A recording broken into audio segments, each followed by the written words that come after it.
This is your freedom. Enjoy it. I grew up in a modest home in a small Alabama town where life moved at a steady, predictable pace. My parents, though not wealthy, gave my siblings and me a childhood full of love, discipline, and encouragement. I learned the value of hard work and determination early on, watching my father juggle 2 jobs to ensure we never went without. Those lessons stuck with me, guiding every decision I made as an adult. When I left for the University of Alabama, I carried that small-town resilience with me, though I wasn't entirely sure what I wanted to do with my life. It was at a freshman event that I first met Carol. She had a spark, a charisma that lit up every room she entered. I was captivated, and though we were worlds apart in personality, it didn't take long for us to find common ground and begin building a life together. If your spouse were out late, say around 10 p.m., would you be worried? I wouldn't, since I could just watch the evening news and know exactly where Carol is. My wife, Carol Martin, is the co-anchor for the top local news station in Birmingham. She's not only stunning, but also incredibly sharp. Many people think her career will soon take her to a larger market, like Atlanta or Chicago, with some even speculating she might get an offer from a major New York network. I'm Tom Bailey, and Carol kept her maiden name for her career, as many female anchors do to separate their professional and personal lives. I'm proud of Carol, and lucky to have her as my wife. We met at the University of Alabama in Tuscaloosa. Carol was studying broadcasting while I was majoring in marketing. We met at a freshman mixer, and although I wasn't a star athlete or a campus celebrity, we clicked. After some ups and downs, including a breakup, we were engaged by our senior year and married shortly after graduation at Canterbury Chapel. Carol's career took off quickly. She started as a weekend weather reporter in Huntsville, which wasn't glamorous, but it got her foot in the door. In less than 6 months, she was promoted to a regular reporter, and soon after, she moved to Mobile for a reporting job at the top station there. I didn't mind supporting her career. I knew it would take priority, and I was secure enough not to let that bother me. She was earning more than me by the time we moved to Mobile. I found a job at a local ad agency, and things were going well. Meanwhile, Carol's career continued to soar.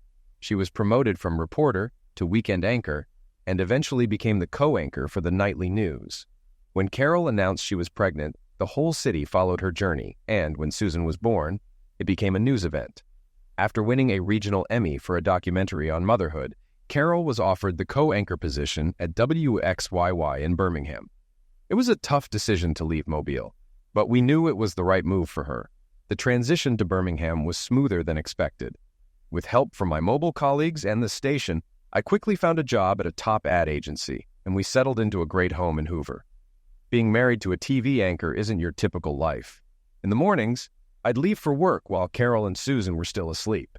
Carol would spend the morning with Susan before dropping her off with a caretaker, Mrs. Alsop. In the evening, I'd pick up Susan, make dinner, and wait for Carol to get home. Carol's day was much busier. After dropping Susan off, she'd head to the station to prepare for the evening news, work through the network broadcast, and then get ready for her show at 6 p.m. Afterward, she'd prepare for the 10 p.m. broadcast, often staying late for post-show critiques with her co-anchor, Ted. Local news is big business. The more viewers a station has, the more they can charge for ads, and the competition for ratings is fierce. Working in advertising, I understood why the station prioritized boosting its ratings. But as a husband, I couldn't ignore the growing distance between Carol and me. With her evening shifts and my day job, finding time alone was always a challenge, especially after Susan was born. Weekends helped, but recently Carol's increasing public appearances and post-show meetings made those rare too. Our time together was becoming so scarce, it felt more like we were roommates than a married couple. Even though I had known what I was getting into when I married Carol, it was hard to ignore the frustration. Still, I didn't want to be a hypocrite, especially since many of our friends were dealing with the opposite problem. Husbands working long hours and barely seeing their families. Plus, Carol's success was making our life easier, financially. Finally, I decided I needed to talk to someone. So over lunch, I confided in Lou Faraday, a coworker who had become a close friend. Lou was married with a young daughter, and we had a lot in common. When he told me how happy he and his wife were, I blurted out, "I wish I had what you've got." Lou listened sympathetically and asked what was going on. I vented, saying, "I'm married to one of the most popular women on TV, but I barely see her." Lou suggested we take a weekend getaway, but Carol was reluctant because of the pressure from Don Sanchez, the news director, to keep the ratings up. Lou, knowing Don well, suggested I talk to him directly. Don was a driven but decent guy, and Lou thought he might understand.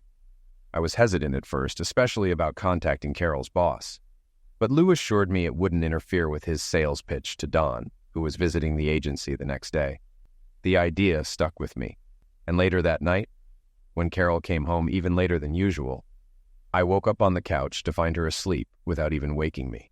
I couldn't help but think, now I can't even kiss her goodnight. That pushed me to take action the next day. At the office, I caught Don in a good mood as his meeting ended. I jokingly asked him to give Carol a break, and he quickly became concerned, asking if she had complained. I assured him she hadn't, but I was the one suffering from not seeing her. Don, relieved, promised to ease up on her schedule and confirmed that the post-show meetings were no longer happening due to their successful ratings. He finished by clapping me on the back and reminding me to keep Carol happy. As he left, I felt a sense of relief, knowing that maybe things would get a little better. As I sat at my desk, I remembered the last set of ratings had been released a month ago. I checked my computer, our agency subscribes, and sure enough, it had been that long. If Don hadn't held a post-mortem in a month, why was Carol getting home so late every night? The thought hit me hard. Is she having an affair? The moment I thought it, I knew I was overreacting. Carol loved me, and despite our issues, she wouldn't risk our marriage. Still, my mind raced with other explanations. Maybe she was just unwinding, grabbing a late snack, or catching up on fan mail. There were plenty of reasons she could be late, so why didn't I feel better? Just then, Lou popped his head in. "Hey, did Don give you any relief?" he asked. "I'm not sure," I replied. "I guess I'll need to talk to Carol." Lou looked confused but didn't press me. "Let me know if you need anything." The rest of the day felt like a blur. I was physically present, but my mind kept circling back to Carol's late nights. I couldn't stop wondering if I should confront her, but then I worried I'd look foolish if there was a simple explanation. Accusing her of an affair wouldn't help anything, I knew that. Yet a part of me felt weak for not demanding answers. When I picked up Susan, I was still lost in my thoughts. Thankfully, her energy and clinginess distracted me for a while. As she finally drifted to sleep, I found myself staring at her innocent face, my eyes welling up. What if Carol and I were headed for divorce? Exhausted, I collapsed in front of the TV, watching a pointless police drama I couldn't remember afterward. When the news came on, I saw Carol on screen, delivering the day's events with her usual poise. I remembered how I'd fallen for her in college. Surely this beautiful, smart woman wouldn't cheat on me. It was well past midnight when I heard her pull into the driveway. She looked surprised when she saw me. "I didn't think you'd still be up." I got up, walked over to her, and pulled her into an embrace.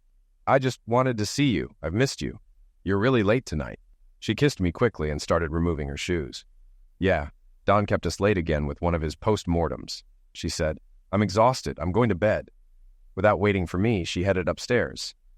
I sat back down on the couch in the dark, feeling the weight of her words. She lied to me, I thought. The battle in my head raged again. Maybe she didn't lie. Maybe Don did call a meeting, I tried to convince myself. "No, Don said he hadn't had a session in a month, and after you mentioned it, he wouldn't schedule one tonight." I didn't want to believe she was cheating, but I also didn't want to be blind to the truth. What was the truth? When I finally went to bed, Carol was already asleep. I lay beside her, but sleep didn't come easily. The next day, I asked Lou to join me for lunch.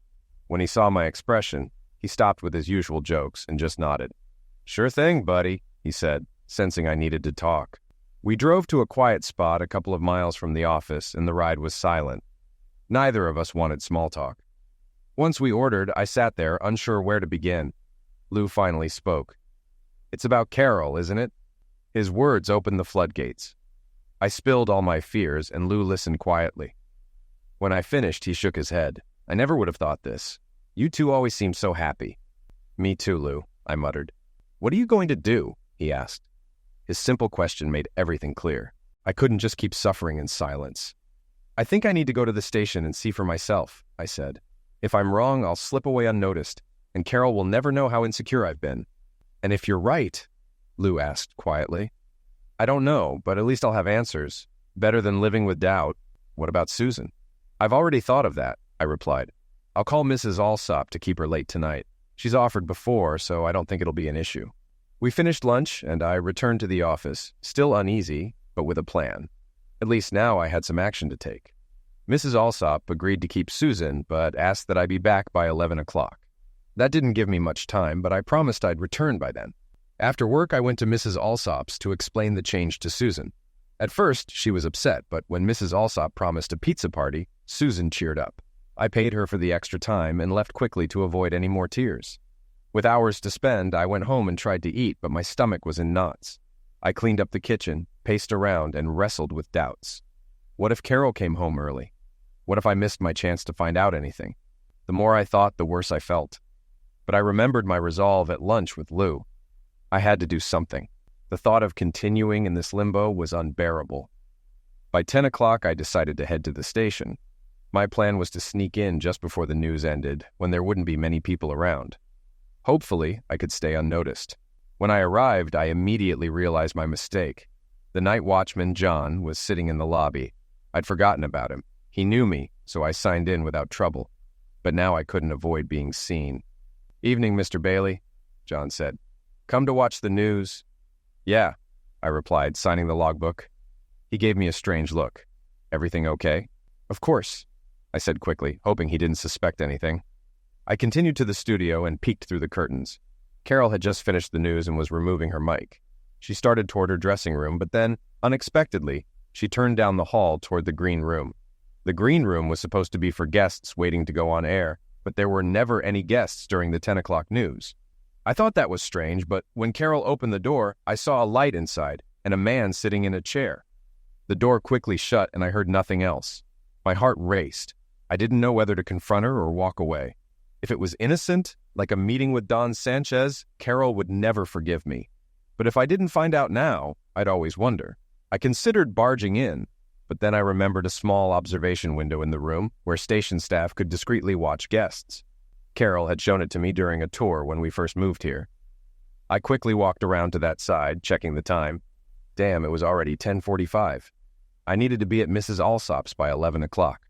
Peering through the window, I saw Carol in black lingerie, being held tightly by a man. His hands roamed over her body as they kissed passionately. I filmed it, despite the low light. It was unmistakable. The man was Ted Stevenson, her co-anchor. I turned to leave, but I was running out of time. It was almost 11:55, and I still needed to pick up Susan. I rushed through the hallway, nodding at Joe as I headed for the exit. "Sorry, Mr. Bailey," he said, looking at me strangely. Does everyone know but me? I thought as I got into my car and sped to Mrs. Alsop's.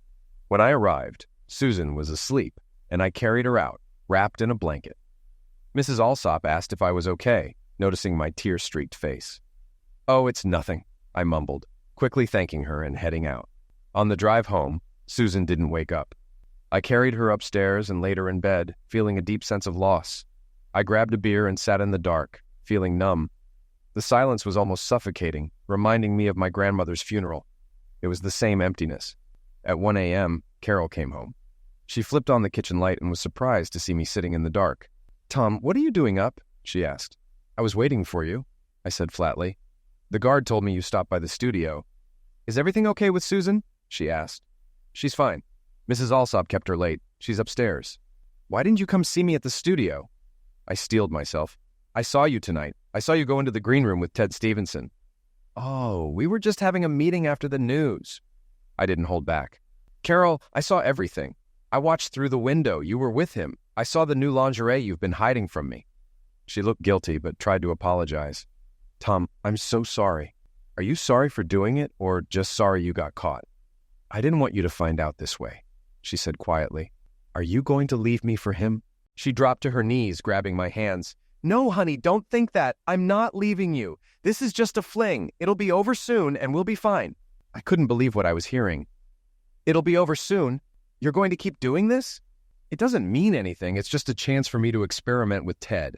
Let me have some fun, and I'll come back to you." I was seething. "So you want me to just accept this? To be humiliated while you two do whatever you want?" She stepped back, her voice cold now. "Tom, you don't really have a say. I'm your husband. If you don't stop this, I'll file for divorce." She looked at me with icy detachment. "I don't think that would be in your best interest, Tom." Her calmness only made me angrier. She wasn't remorseful, wasn't begging for forgiveness. She expected me to just accept her actions. I couldn't. "I'll decide what's best for me, and this isn't it." She crossed her arms and looked at me like I was a child. "Tom, listen. If you file for divorce, you'll lose. The court will award me custody of Susan. You'll only see her a few weekends a month, plus holidays.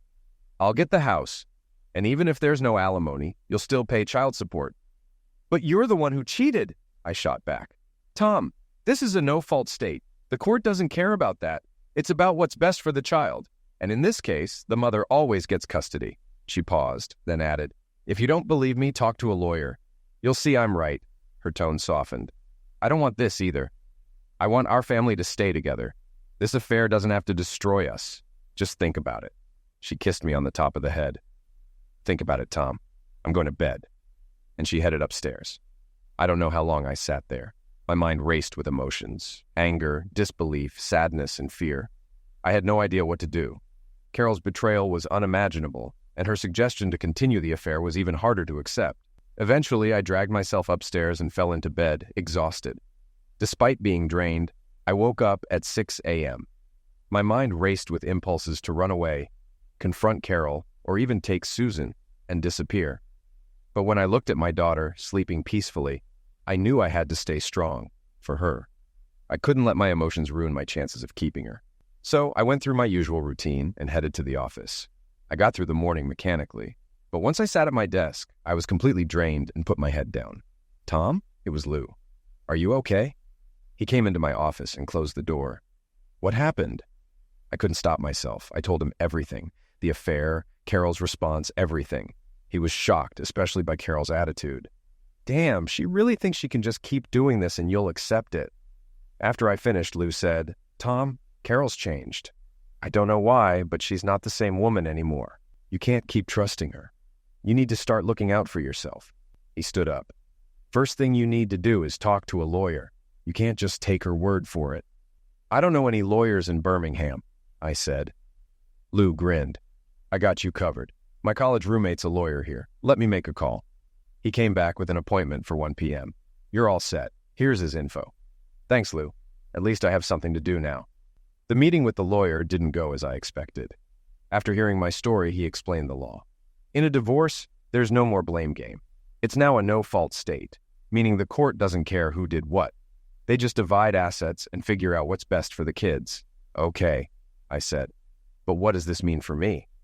The attorney explained that unless Carol was an unfit mother, she would likely get full custody of Susan. Visitation would be limited, and although Carol made more money, I would still be required to pay child support. As for the house, since it was a joint asset, it would be divided.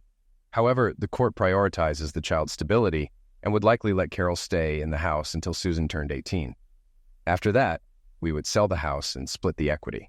He added that even if Carol moved for work, the house would stay with her for now. I felt trapped. It was clear that Carol knew exactly how the system worked and had planned it all out. The lawyer apologized, acknowledging that the law often didn't seem fair, but that was the reality. Driving back to the office, I felt like I was in some kind of purgatory. I wasn't sure what I had done to deserve this, but I felt punished. Lou was waiting for me. One look at my face, and he knew what had happened. Damn it, Lou, I said. It's just not fair. She's got me cornered, and I can't do anything. She can act however she wants, and if I want to keep my daughter and my house, I have to just accept it. I started pacing. I get why some men snap, Lou quickly responded. Don't joke like that, Tom. I know you're angry. But if anything happens to her, I don't want to have to testify that you made threats. Okay, I said. I wouldn't do anything like that. It's just that I feel like I'm stuck with an albatross around my neck. I glanced out the window and groaned. Across the street, there was a new billboard with a huge photo of Carol and Ted Stevenson with the caption, Birmingham's choice for the 6 o'clock news slot. You see? I said to Lou, gesturing at the billboard. I can't escape her. Lou looked at it. WXYY is loving the ratings those two are pulling in. Then he paused and muttered, I wonder.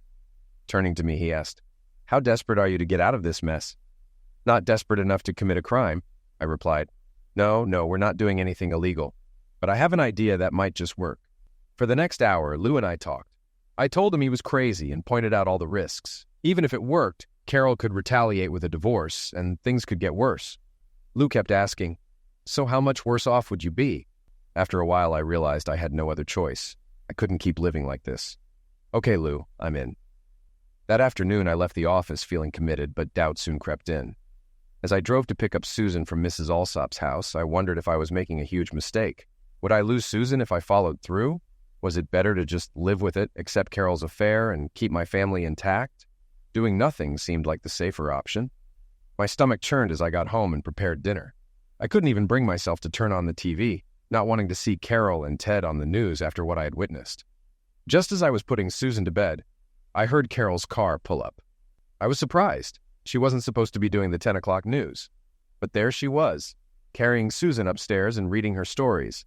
I could hear them laughing and giggling, and it broke my heart. It was the way things used to be before everything went wrong. When Carol came downstairs, I thanked her for spending time with Susan, who had clearly missed her. Carol seemed distant, almost reflective, but that quickly faded when she shifted into a more serious tone. She told me she'd be taking the week off from work to spend time with Ted Stevenson. She'd already spoken to her boss, who encouraged her to take a break. Carol explained that Ted and she would get away together, away from the stress of their secret affair. I was shocked. She'd arranged for Mrs. Alsop to take care of Susan, and all I needed to do was drop her off in the morning. Carol handed me a note with her travel details and suggested I take Susan to the park. Then, as if it were a simple matter, Carol kissed me on the head like a child and headed upstairs. I was furious, humiliated, and heartbroken. It was clear I needed to do something. Lou's plan suddenly seemed like my only option. On Friday, I left work early to confront Carol before her trip. I'd already arranged for Susan to stay with Mrs. Alsop. When Carol came home, she immediately asked about Susan, and I assured her she was fine. I told Carol I wanted to try again to talk her out of going with Ted, but she dismissed my concerns. She claimed our vows were outdated and she was doing what she wanted, regardless of me. When I mentioned her fans, she shrugged it off, saying they wouldn't care, and she was planning to leave town soon for a bigger opportunity. She told me to stop bothering her and leave if I couldn't accept it. Feeling defeated, I apologized and left, needing to cool off at a bar. Lou found me there and insisted on coming to my house. When we arrived, Carol was gone. Lou quickly worked on my computer and found footage of Carol rejecting my pleas and detailing her plans with Ted. He seemed pleased with the find while I just felt trapped, but at least now I had something to work with. After backing up the footage, Lou and I headed to the tavern so he could get his car. He surprised me by insisting I come to his place for dinner. Reluctantly, I followed him. When we arrived, Edie greeted me warmly, but I wasn't sure if it was sympathy or genuine care. Dinner passed in a blur as Lou and Edie exchanged concerned glances. Afterward, Lou poured wine, and Edie finally spoke up, expressing her anger at Carol for becoming so selfish with her success. She urged Lou to help me, joking about work temptations, but I could tell she wasn't entirely joking. I was exhausted, and Edie covered me with a blanket before I fell into a restless sleep. The next morning, Lou gave me some practical advice. Focus on getting Susan and leave the rest to him. I thanked him and awkwardly hugged him before heading home. Once back, I called Missy to tell her what was going on. She agreed to see me, though with hesitation. I nervously rehearsed what I had to say. When I arrived, I got straight to the point. Ted wasn't at a convention. He was with Carol. Missy couldn't believe it at first, insisting Ted loved her, but as I showed her the video, her disbelief turned into tears. She blamed Carol at first, but then apologized, realizing I had lost my wife too. Her pain mirrored mine, and we comforted each other, both feeling helpless. When she asked what I planned to do, I told her I was going to file for divorce, but my priority was keeping Susan. Missy understood the importance of Susan and expressed shock at Carol's cold-heartedness. I told Missy not to share this with anyone until further notice, as it could cost me my chance at keeping Susan. She promised to stay quiet. I then told her to contact my lawyer, and she agreed, taking the contact details. Before I left, I asked one more favor, not to tell anyone about what had happened. Missy agreed, and I thanked her before leaving. I went to Mrs. Alsop's house to pick up Susan. She greeted me cheerfully, but when she asked where Mommy was, I felt a lump in my throat. I told her Mommy was on a trip, but we were going on one too, and we headed to the farm to visit my parents. Susan was thrilled by the animals we passed, and when we arrived, she ran straight to Grandma. As we settled in, my dad sat me down with sweet tea and asked bluntly, "What's going on with you and Carol?" I sighed, knowing this would be a hard conversation, and suggested we take a walk. As I explained everything, I saw concern growing in his eyes, and a few times I noticed tears. When I finished, he said, "I can't believe Carol would do this. She was always so kind to your mother and me. How did she become so selfish?" He looked at me carefully and asked, "Tom, are you sure this isn't a misunderstanding or some kind of joke?" I knew my dad was trying to deny the truth, but it still hurt. Then I realized if I were in his shoes, I'd probably ask the same questions. I'm still struggling to believe it myself. I pulled out my phone, queued up the video I'd filmed in the green room, and handed it to him. "Watch this, Dad." He took the phone, and as he started watching, he muttered, "I can't really make out much. Oh my God." The image cleared, and Carol's near-nude body was visible as she broke away from Ted, unbuckling his belt and sliding down his torso. I took the phone back as my dad stood there, shoulders slumped and face tight. Then he pulled me into a tight hug. "Oh, son, I'm so sorry. I can't even imagine how you must feel." We stood like that for a few minutes before walking back to the house in silence, his arm around my shoulders the whole way. As we got closer, I asked, "Dad, can you tell Mom? I don't think I can." He nodded. "I'll do it." Mom and Susan were in the kitchen when we returned. Mom saw Dad's face and immediately knew something was wrong. She opened her mouth, but Dad stopped her with a raised hand. "Son, why don't you take Susan down to the pond to see the baby ducks?" Susan immediately jumped up. "Let's go, Daddy." I smiled at Dad, then led her to the pond. When we came back, I could tell Mom had been crying. She wiped her eyes with a dish towel, then came over and hugged me. "We love you, Tom. We're here for you no matter what." "Thanks, Mom," I croaked. I looked at Dad and added, "Thanks, Dad. That means a lot." We stood there for a while, the silence growing uncomfortable for Susan, who didn't understand what was happening. I finally broke the quiet. "Okay, Susan, let's unpack, wash up, and get ready for supper." She grabbed my hand and skipped off to our room, and I promised myself I'd never lose her. The next day we went to church. It had been a long time for me, but it felt good to hear the familiar hymns and comforting words. Later, Lou called to update me on everything he'd been working on over the weekend. As I listened, I realized how lucky I was to have him as a friend. When I tried to express my gratitude, he brushed it off, saying, "You'd do the same for me." But I knew he understood. Then his tone shifted. "Okay, Tom, it's all been fun until now. Are you ready to move forward? Once we start, there's no turning back." I paused, considering the risks. There were no guarantees. It could blow up in my face and I might end up back on the farm. But then I thought about everything Carol had put me through. The humiliation, the betrayal. I couldn't just roll over. I had to fight for myself, for Susan. "Lou," I said, "let's do it." He was quiet for a moment, then replied, "For what it's worth, Edie thinks you're doing the right thing." It was a small comfort. "Do you have access to a computer?" he asked. I chuckled. "My folks live on a farm, not in the 1800s. "Okay, I'll call you tomorrow with the info." "Why not just email me the link?" I asked. "No," Lou said. "I don't want any traceable links. Just wait for my call." We said our goodbyes, and I went to check on Susan. Watching over her had become my top priority. The next morning, Lou called. "When you get some time alone, search for WXYY on YouTube. You'll find it. After you watch it, call me back and let me know what you think." Mom and Dad had taken Susan for a walk, so I had some quiet time. I searched for WXYY and found several videos, but one stood out. WXYY co-anchor Carol Martin shares her personal philosophy on love and marriage. I clicked on the video, and the familiar theme music of WXYY's 6 o'clock news played, followed by the usual opening shot of the set. But as the camera focused on Carol, her voice faded and a voiceover took over. Popular news co-anchor Carol Martin of WXYY recently shared her views on love and marriage. The screen shifted and Carol's voice was heard. "Marriage has always been a part of society, but it's under more pressure than ever." I recognized the lines immediately. It was from a soft news series WXYY had aired months ago about the rising divorce rate. The voiceover continued. "And how do you view the sanctity of marriage, Carol?" The scene then switched to our den, where Carol appeared, saying, "Wedding vows were made for a different time. No one believes that anymore." The screen froze and the voiceover asked, "What about fidelity? How do you feel about staying true to your husband?" Carol's voice came back. "If I want to sleep with Ted Stevenson, I'll do it. It's what I want." A picture of Ted flashed on screen, confirming who she meant. The announcer asked, "How do you think the viewers of Birmingham will feel about your views?" Carol responded bluntly, "I don't care what my fans think. They're just a bunch of bumpkins." The announcer then asked, "Aren't you worried about how this might affect public opinion?"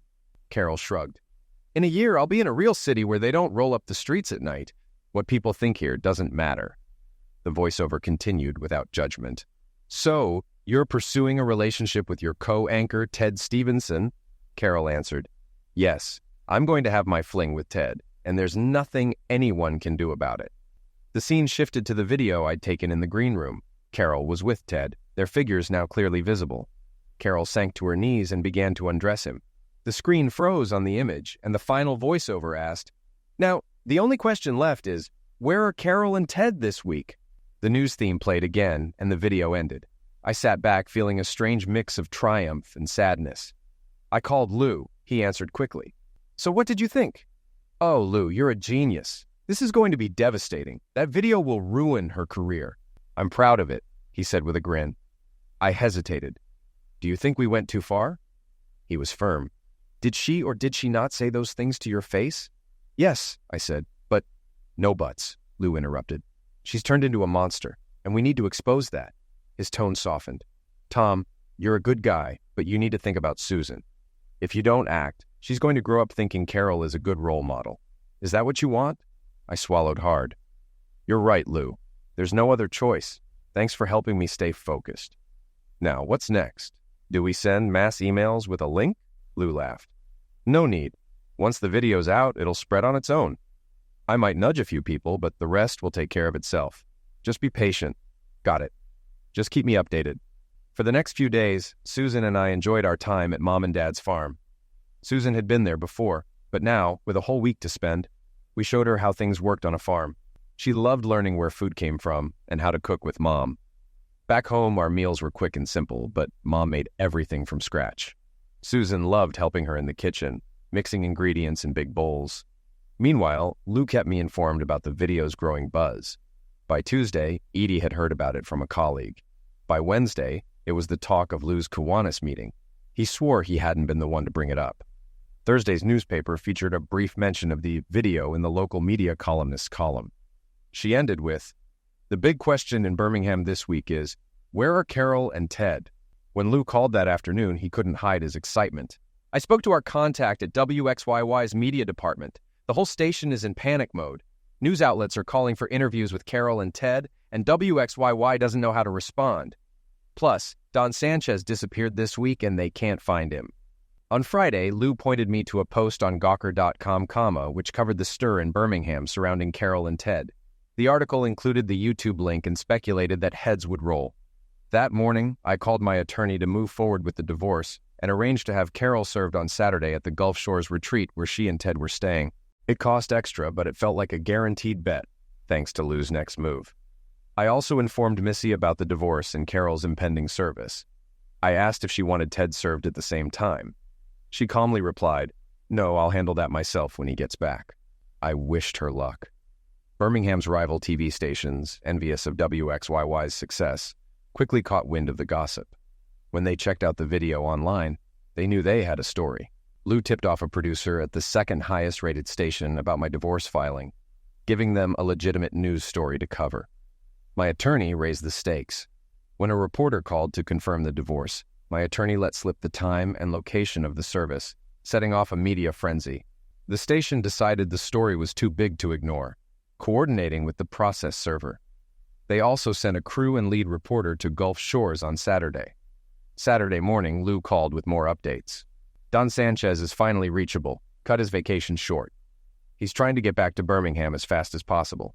He also said, "Make sure you watch the news tonight. It'll be interesting." Saturday is typically a slow news day, which meant stations were desperate for content. The Carol and Ted story led the evening news. The rival anchor, slick and overly confident, appeared on screen with a photo of Carol and Ted. All week, Birmingham's been asking, "Where are Carol Martin and Ted Stevenson of WXYY? Today we found them in Gulf Shores, hiding out." The camera cut to the station's lead reporter, Hilda O'Reilly, walking across the beach toward Carol and Ted, who were sunbathing.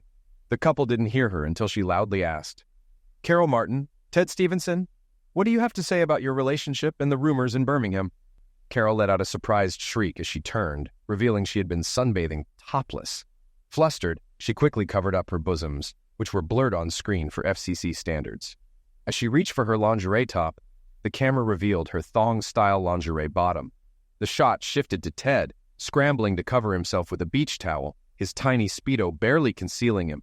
Once somewhat covered, Carol turned to Hilda, furious. "What the hell are you doing here?" Unfazed, Hilda asked again, "What do you have to say about the video that's gone viral?" Carol, confused, replied, "What video?" "The one where you said you were coming here to have an affair with Ted," Hilda responded.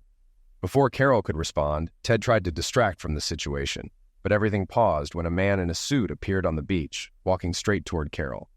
"Are you Carol Bailey Martin?" he asked loudly. Carol instinctively said, "Yes." He handed her an envelope. "You've been served. Your husband also wanted me to inform you that the locks on your house have been changed, and you're no longer welcome there." Without another word, he turned and walked away. For a moment, Carol stood in shock before rage overtook her. "That son of a—" Ted, ever the professional, realized the cameras were still rolling. He grabbed her arm and whispered, urging her not to say anything more. He half led, half dragged her away toward the resort, and the camera lingered on her angry, oiled backside as she stormed off. The local announcer came back on the screen. "And there you have it. Carol Martin and Ted Stevenson, who've been missing all week, were found to have been sharing a room at a swank Gulf Shores resort. And in the latest development, Carol's husband has slapped her with a suit for divorce and kicked her out of their house. We tried to get her husband for comment, but were unable to reach him. Indeed, they were unable to reach me because Susan and I were safely ensconced at my parents' farm, and I was going to keep it that way through the weekend. While that meant I was safe for the moment from prying reporters, my only means of keeping up with developments was through Lou. Lou learned from his contact at the other Birmingham TV station that Carol had foolishly failed to believe the process server when he told her I'd had the locks changed. So she had Ted drive her over to our house. That was a double mistake because not only would her key no longer work in the door, but the other TV news had stationed a camera crew to keep an eye on the house, and her embarrassment and frustration were all caught on camera. It got worse. She and Ted next drove to Ted's house, not thinking of the consequences. Missy met him at the door with a set of her own divorce papers and told Ted not to bother coming back. There was a camera crew there as well, and Ted's humiliation was incorporated into the news story for all to see. In desperation, the two of them sped off, trying to lose the tail of reporters, and eventually spent the night at a motel off of Interstate 65, halfway to Tennessee. For the next chapter in the story, Lou had to rely on our media manager, who in turn got the story from his contact at WXYY. Don Sanchez, the WXYY news director, had finally made it back to Birmingham on Saturday afternoon and had been trying to contact Carol and Ted without success. They, of course, were returning from Gulf Shores with their cell phones turned off to avoid calls from other news reporters. Don wasn't even able to leave a message. Both Carol's and Ted's mailbox had topped out on voicemail. The result of all this was a very angry news director.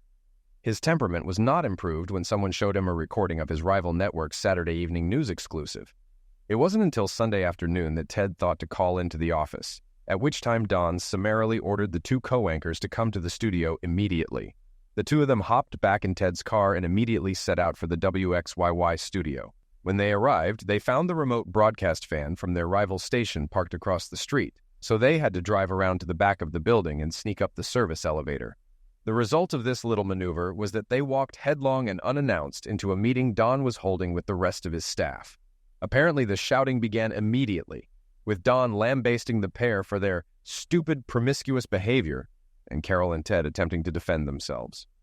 Finally, Don had had enough, and in front of the entire group, he told Carol and Ted they were fired. "What?" Carol screeched. "You can't do that. We have a contract." Don had now shifted into executive mode, and he responded very coolly. "If you'll check those contracts, you'll see that they include a morals clause requiring you to conduct yourself in a manner appropriate to community standards." "What we do in private is no one else's business," Carol snapped back. Don, who was a practicing Catholic, stood up and leaned over his desk at her. "When I went to Mass this morning at the cathedral, the priest's homily was on the sanctity of marriage and the sin of adultery. He didn't mention you two by name, but he did refer to the poor example set by certain public figures in our city." Carol recoiled at the idea she had become the subject of sermons locally, but Ted was still indignant, and he rushed on where wiser heads would have kept silent. "But nobody knows about us, or cares for that matter." Now Don became sarcastic. "Obviously, you didn't see the news on the other news stations last night. I suggest you get a copy and watch it, but there's no reason to wait for that. Just take a look out the window." With that, he strode over to the window behind his desk and pulled back the curtain. There across the street was one of the promotional billboards featuring the now infamous co-anchors. Carol glanced at the sign quickly, then did a double-take and peered at it more closely. "Oh my God," she gasped. A vandal with a lot of nerve and a can of spray paint had defaced the sign. He hadn't done much, just obliterated a part of the text. But now the sign proudly pronounced, "Birmingham's choice for the 6 o'clock news ho." Don let the curtain fall and turned back to the now silent pair. In a formal tone, he said, "Your behavior has embarrassed this station and done irreparable harm to our ratings and our reputation. I have no choice but to pull you from the air and terminate your contracts immediately." He paused and then said bitterly, "Have you ever seen the original Frankenstein?" Confused by the change of subject, the two of them nodded uncertainly. "Well, right now," Don went on, "you're the monster, and the people of Birmingham are the angry mob. If I were you, I'd get out of town as quick as possible." I was very apprehensive as Susan and I drove back to Birmingham on Sunday evening.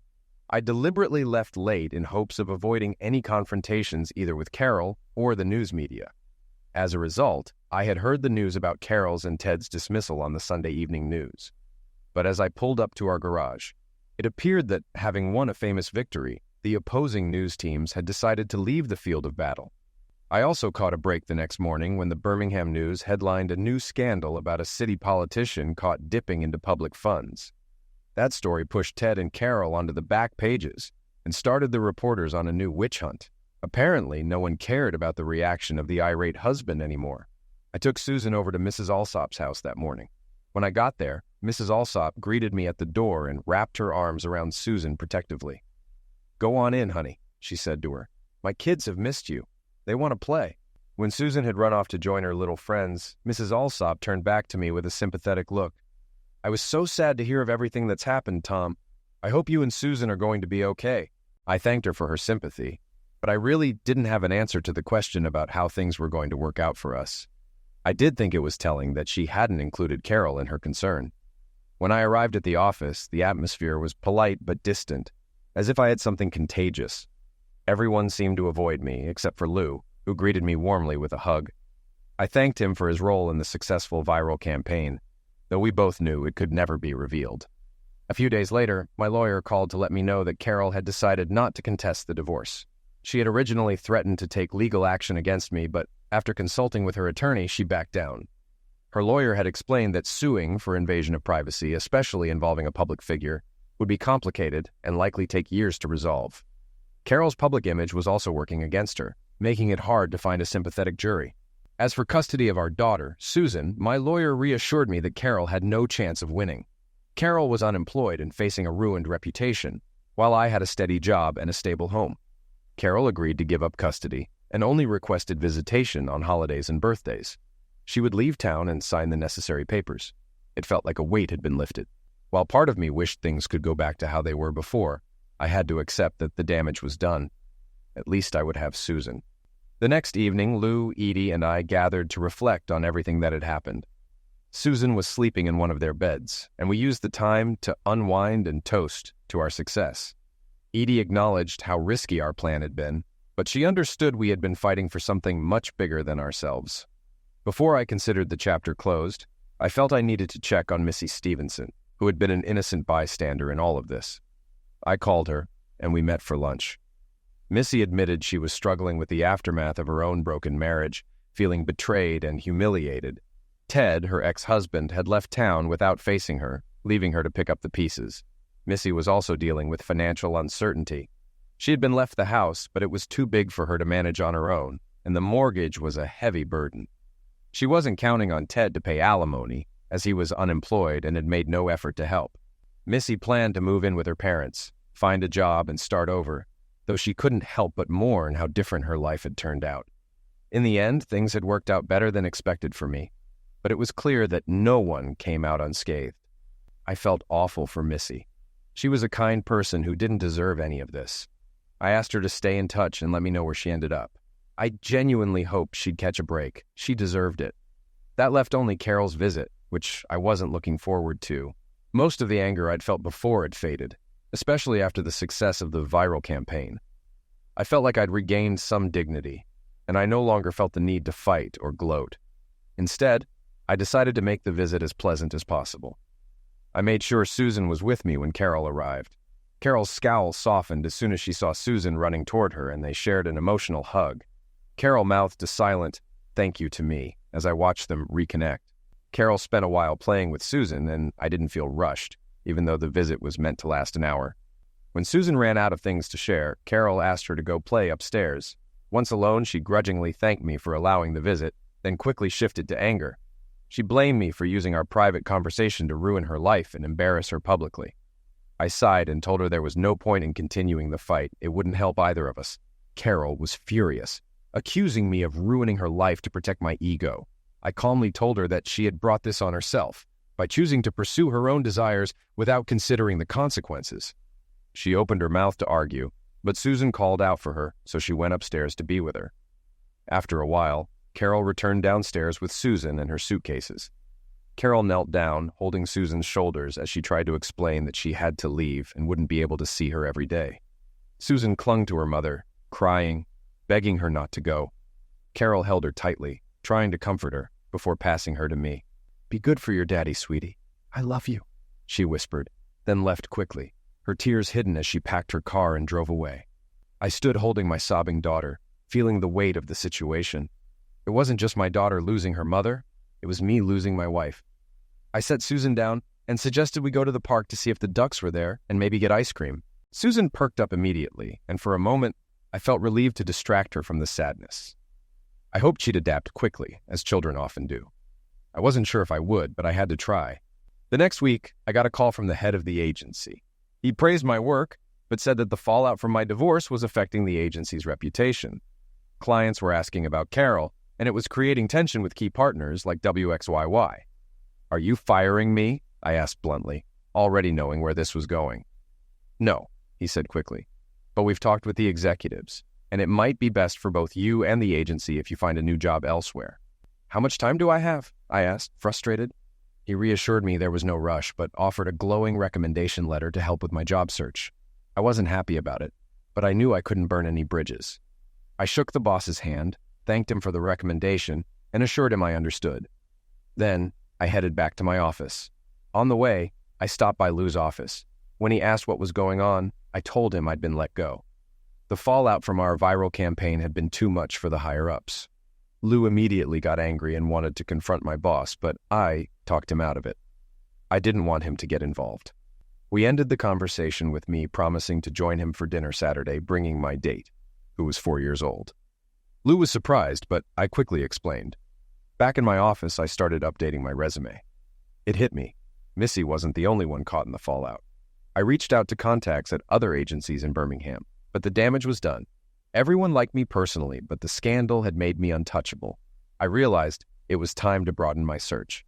Eventually, I landed a job with my old agency in Mobile. The scandal hadn't reached that far, and they were happy to take me on with my experience. But I had to sell my house in Birmingham, and after splitting the proceeds with Carol, I didn't have much left. Carol stayed in touch with Susan, calling weekly and using Skype. Neither of them was happy with the distance, but Carol had moved to Santa Ana, California. Our video campaign had done more damage than we expected. Carol's reputation was ruined, and her dream of returning to broadcast news was dashed. She found a job teaching broadcast journalism at a local college, though it was far from the career she wanted. After settling in Mobile, I had to find a new place to live. The agency set me up with a real estate agent, Marilyn Elliott, to show me some homes. When I pulled up to the first house, I was surprised to see her waiting. As I got closer, I recognized her. "Missy Stevenson," I exclaimed. She smiled, explaining that Marilyn Elliott was her maiden name, but everyone still called her Missy. As we toured the homes, we caught up. I learned Missy had moved to Mobile after Ted left, and now she was working in real estate. I shared my own story, including my decision to leave the agency in Birmingham and move to Mobile.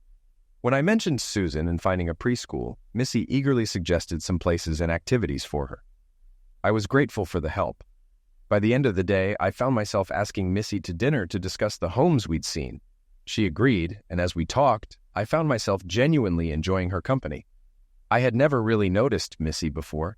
She was 2 years younger than Carol and had been married to Ted.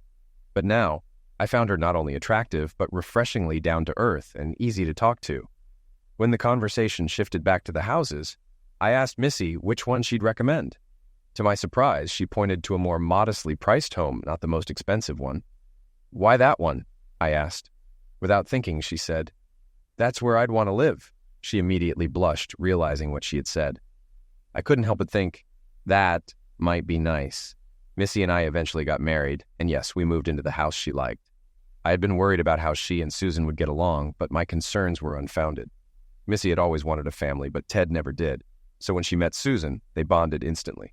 Susan, too, seemed to crave a female presence, and she quickly warmed to Missy. Before we were even married, Susan was calling her Mommy Missy, and soon, just Mommy. The summer after our wedding, I took the family on a trip to Los Angeles so Susan could visit Carol. My plan was simple. Susan would spend the week with Carol, while Missy and I explored the city as tourists.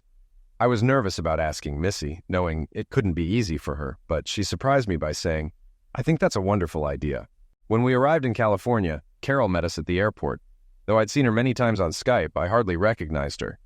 She had short hair and dressed in casual business clothes. Obviously, a lot had changed. Susan was initially shy and hid behind Missy, but with some gentle encouragement, she warmed up and rushed into Carol's arms. Carol cried as Susan hesitated, unsure at first. Carol reassured her, and the two embraced. Carol looked at Missy and me and mouthed a silent, "Thank you." It made me think of the last time Carol had left Birmingham. We headed to baggage claim, and Carol turned to us, apologizing for everything that had happened.